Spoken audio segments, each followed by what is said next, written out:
MedGate Today TV Digital presents Healthy Talk Show, where leaders speak and industry listens. I'm your host Ritika Singh alongside Mr. Afzal Kamal, Editor-in-Chief of MedGate Today. Please join us in welcoming Mr. Manish Varma, CEO of T&D Diagnostic Private Limited, a renowned company known for its exceptional contributions to the manufacturing of diagnostic equipment. With its state-of-the-art facilities specializing in IVD and hematology, T&D has made significant stride in healthcare technology, both in national and international. Hello, sir. It's our pleasure to have you here, and we are welcoming you with our full heart. Hello. Thank you for welcoming. Thank you, sir. It's our pleasure. I'm honored. Welcome, sir. Thank you. MedGate Today. I'm honored. Thank you.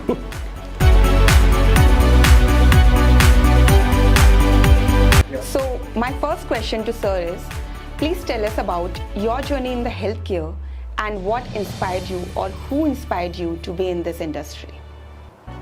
Well, I started my career with Span Diagnostics Private Limited. Now it's Arcray. I started as a sales representative at Bhopal headquarters. And then, when it comes to what inspired, I'll say that I was a biology student. And then I started in career in this medical field. That's how I simply started. And the person who interviewed me was one Mr. R.C. Purohit. And one question he asked me, what causes amoebiosis? So then I said, ant amoeba. He said, okay, so you remember what you studied. So that's how I started. Mr. R.C. Purohit was the person who brought me into this diagnostic industry for Span Diagnostics.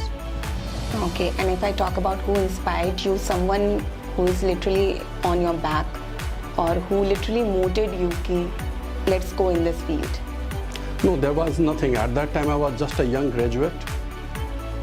Looking for making a career. It was not something that I thought that, okay, I have to be a banker or I have to be a person in IVD or something like that. When I got into the job, I simply needed a job to put the bread on my table. That's all. Okay. Yes, you have a great journey in IVD. I am seeing your growth for last 8 years. So I would like to know about your journey from Gazipur, a small town from Canada. You have taken a big leap. So please explain our viewers about this. Well, I belong to Gazipur. My father tried to start a business in Gorakhpur. Unfortunately, that did not work out. Then, for a brief time, I was, not exactly a brief time, for a few years, we were in Chhapra, my Nanihal, as we call it in India. And then we moved to near Calcutta. There is a place called Naihati, Hazinagar. Yeah, my father was working as a security officer in a jute mill. So I got my education over there. So all my educational qualifications, they always have that West Bengal Board of Secondary Education, Council of Higher Secondary Education, and then Calcutta University. After graduating, I worked for a very small time in pharmaceuticals for the allopathic division of Baidyanath called Tosh. So somehow pharmaceutical, the good thing about the pharmaceutical field is that it is very disciplined. But somehow, that I wanted a bigger horizon, I would say rather. And when I saw diagnostics, someone told me that, okay, in diagnostics, the first area that I was covering Western MP. So Western MP, it was a big territory. I was traveling a lot during those days. So I used to travel a lot. And that was fun. I must say, it was fun. Traveling is always a fun. Yeah. So I used to meet all kinds of people. I still remember that during those days, between Bhopal and Indore, I could bet with the people that if I get a speed bumper, then I can tell how many kilometers Bhopal or Indore is, and I always used to win that bet. Oh my God.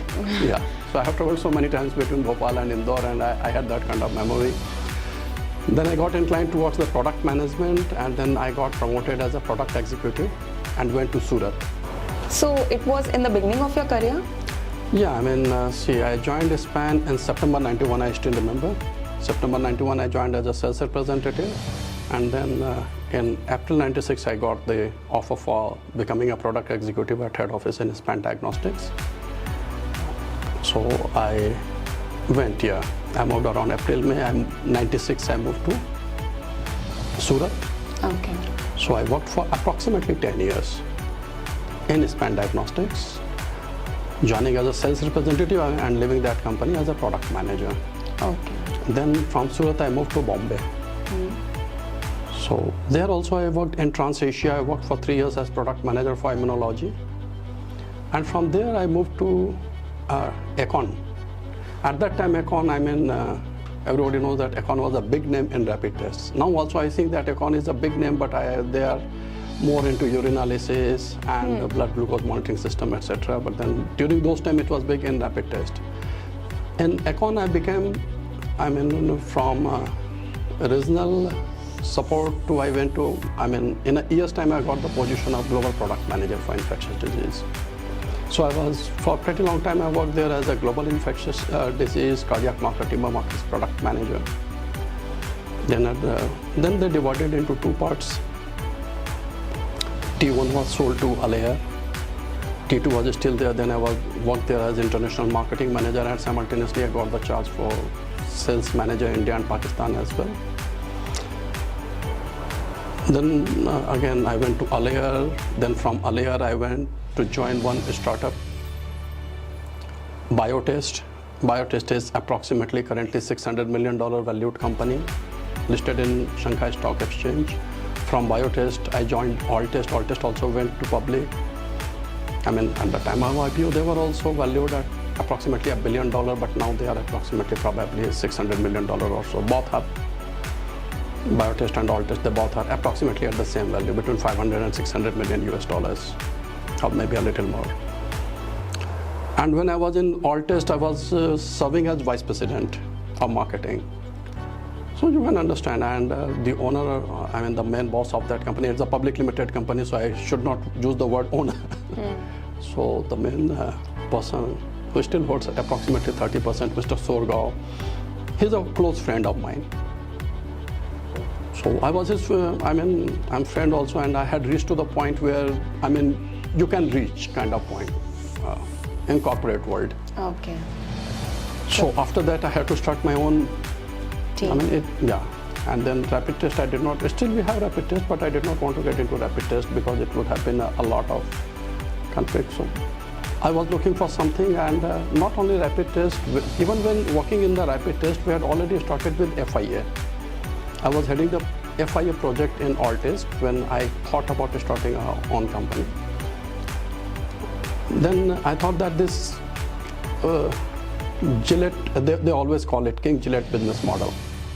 King Gillette business model is that razor blade.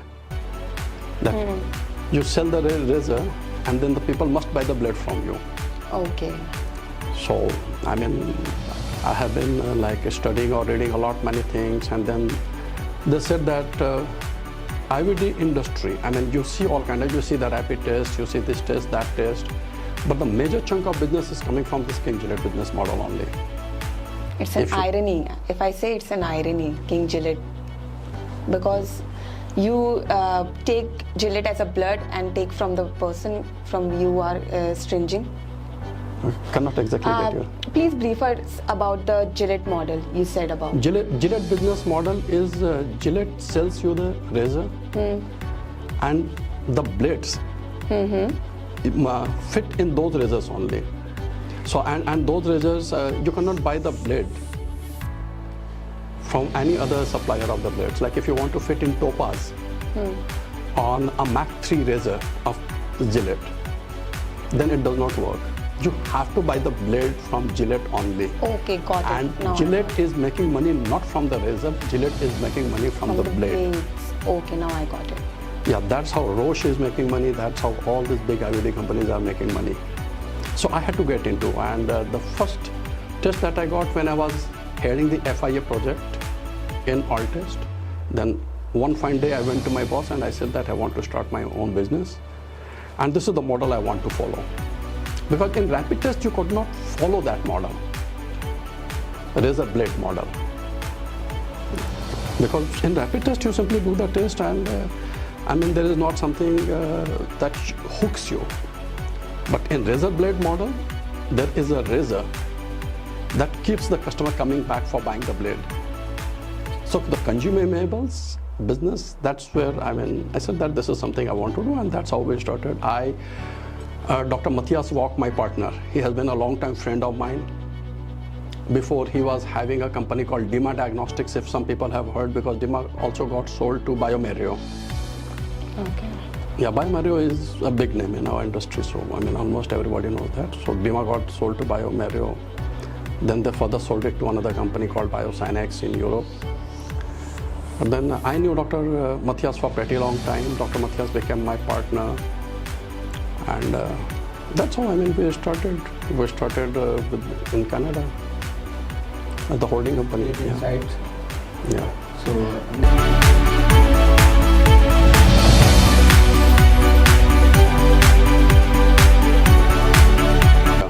As we all know, technology is on boom. So my next question will be on technology itself.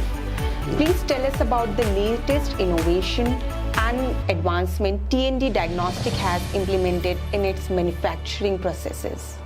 Well, in manufacturing process, now we are focusing a lot on sensors. Because previously it was, like manual intervention were a lot, and running a manufacturing in a high cost area, you always look for cutting down the cost. So when our suppliers came up, suppliers of the machines came up with this kind of solutions with many sensors that they will bring down the scrap rate. Then yes, we went in with a lot of sensors and also self-diagnostics. Yeah, so we were talking about that sensors. So we got the hang of this, that sensors could improve the productivity of our machines, the efficiency of our machines, and yes, we got a better output also. The scrap rate went down. So sensor is one part. The second part that we are focusing on is the water purification. We are using the latest technology because metrology reagents and biochemistry reagents, they all are basically dependent on the water quality. Okay. And for this water quality, we are focusing a lot on that. And they have definitely improved our quality as well as our productivity. These are the two things that I would like to emphasize upon. Okay. Okay. So let's move to the second question. So my second question to you will be, in what ways does T&D Diagnostics ensure the quality and reliability of its diagnostic equipment? Okay. Now, the thing is that one thing that I have learned it in the hard way, I would rather say, that if you simply follow the book, you can go no wrong. Just do what you say. Every company prepares a quality manual. Follow the quality manual. If you have mentioned that you have to perform 3 tests, then perform 3 tests. And be honest to yourself. So QMS, following QMS is something that ensures us the quality. QMS, Quality Management System. Okay. So we follow Quality Management System in the way we have written it. And there is no other way that anybody can achieve the success in quality except for following the QMS that they write. So QMS is customized? QMS is customized, but primarily, 90% it is similar in every case. Okay. The thing is, you go to company A, B or C, or they would write something in their quality management system. As long as they are following that, they would achieve success. So this is one parameter? Yes. And the second one? Second one is be honest to yourself when you are testing. Do not cheat yourself. Like if your product is giving a result of say 105, then accept it is 105. If your passing criteria is say like 110, and your product is giving 105, okay, or 108, but 108 in China we always used to have a joke. Chabudo is nearby, similar, not same but similar. So you can say that 108 and 110 are similar, you can pass it. No. If you say 110, as long as it does not come to 110, do not pass it. And that's what we do. Okay. We do not follow that, okay, 108, it's close to 110, so it can pass. No, it cannot. If you have created a benchmark, you have created a benchmark with a certain sense that you apply to it. Be true to yourself. So your mantra is to cross the benchmark and never below That's the... correct. Yeah. Okay.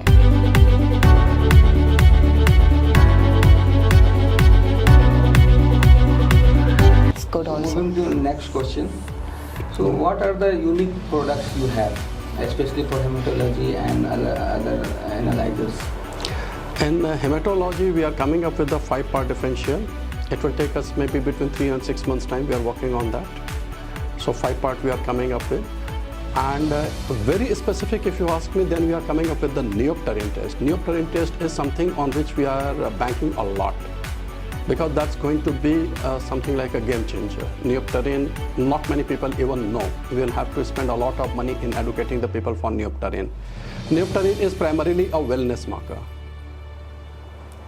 So neopterin has been our most challenging project till now, because initially for even the development of antibodies, we were going here and there. A lot of our kind of, you can say, experiments failed, but finally we got the antibodies and we were able to develop that neopterin test. So neopterin test is a unique test.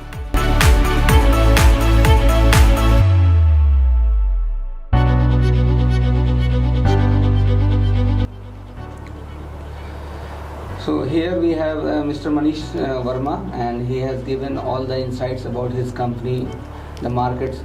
So last question I would like to ask you, you are available in international market and national market everywhere. So what is your experience, and from your spectacles, how do you see that Indian market is coping up with an international market, especially in Ayurvedic or ahead?